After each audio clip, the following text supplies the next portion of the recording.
नमस्कार। आप सुन रहे हैं पॉडकास्ट स्पीकर और मैं हूं आपके साथ अंशु वर्मा। दोस्तों, आज के इस पॉडकास्ट में हम बात करेंगे कमला अमरोही और मीना कुमारी की। ये 1949 का साल था और करीब 30 साल में एक लेखक ने अशोक कुमार सहित बॉम्बे टॉकीज के डायरेक्टरों को एक कहानी सुनाई।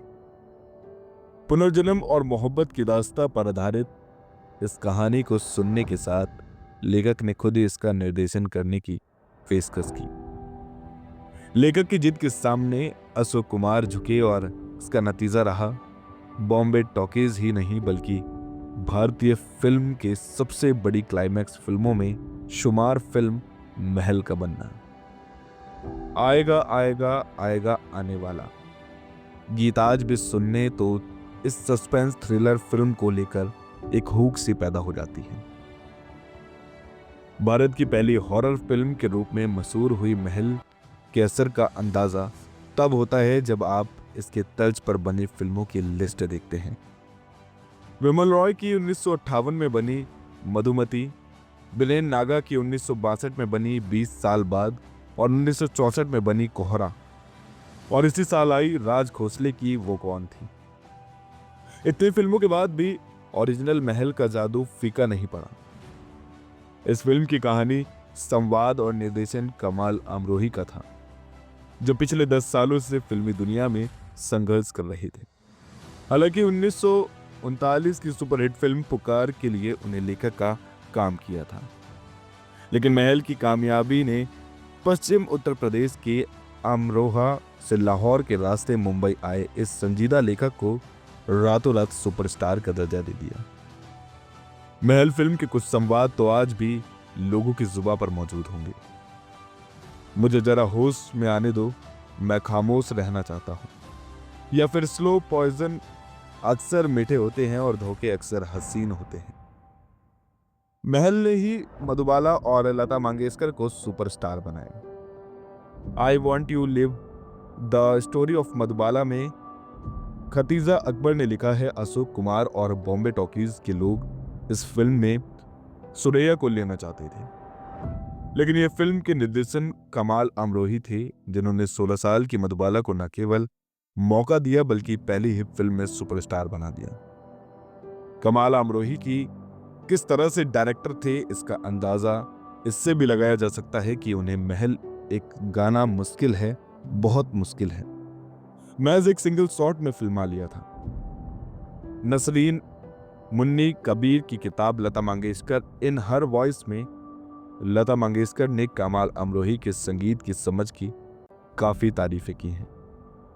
कमाल अमरोही ने आएगा आएगा आएगा आने वाला की धुन का इस्तेमाल फिल्म में 7 बार करने का मन बनाया, और आज भी पूरी फिल्म इस एक गाने में उलझी मालूम होती है। इस फिल्म की कामयाबी का असर कहीं और भी हुआ था।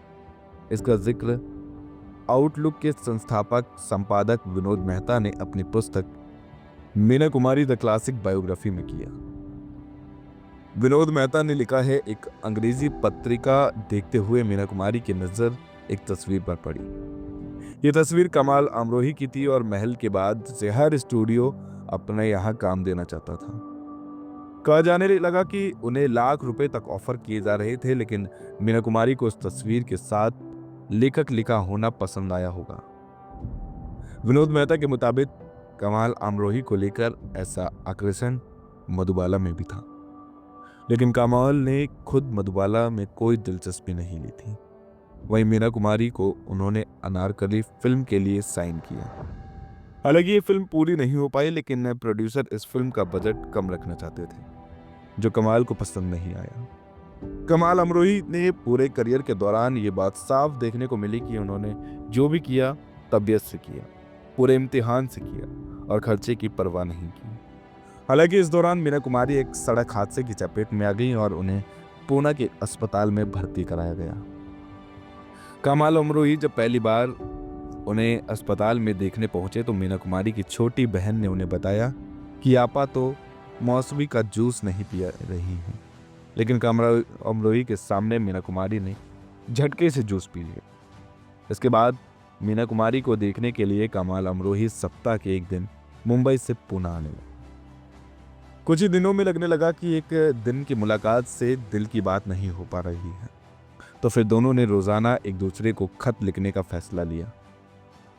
विनोद मेहता ने इस बारे में लिखा है, 31 साल का एक आदमी काफी शेरवानी में एम्बेसडर कार से उतरा और खतों के लिफाफे के साथ एक प्राइवेट कमरे तक जाता था, जहां 18 साल की मीना कुमारी बेड पर मौजूद हैं और दोनों एक दूसरे को लिखे खत देते हैं। और थोड़ी ही देर में अमरोही कार से मुंबई के लिए रवाना हो जाते हैं। जाहिर है कि मीना कुमारी एक कमाल अमरोही एक दूसरे को कुछ इस कदर देखने लगे थे, जिसे आज की तारीख में मेड फॉर ईच अदर कहा जाता है। मीना कुमारी ने पिता नहीं चाहते थे कि उनकी बेटी इतनी जल्दी शादी करे, और वो कभी ऐसे शख्स से जो पहले 2 शादियां कर चुके थे और 3 बच्चों के पिता हों। लेकिन मीना कुमारी और कमाल अमरोही के एक दूसरे के बिना रह पाना मुश्किल होता गया और आखिर में 14 फरवरी 1952 को मीना कुमारी ने कमाल अमरोही से शादी कर ली। ये शादी कैसे हुई, इसके बारे में विनोद मेहता ने लिखा है, मीना कुमारी अपनी बहन के साथ वार्डन रोड पर स्थित एक मसाज क्लिनिक पर रोज जाती थी। एक्सीडेंट के बाद ये उनके इलाज का हिस्सा था और उनके पिता कार से उन्हें छोड़ने जाते थे। 2 घंटे के लिए 14 फरवरी 1952 को दोनों बहनें पिता के छोड़ने के बाद कमाल अमरोही और उनके सहायक बौकर के साथ निकाह करने पहुंची। गाजी पहले तैयार थे, उन्होंने पहले सुन्नी रवायत से और फिर शिया रवायत से निकाह करवाया। दोस्तों, अगर आपको ये पॉडकास्ट पसंद आया हो तो इसे लाइक करें और चैनल को सब्सक्राइब करना ना भूलें। धन्यवाद।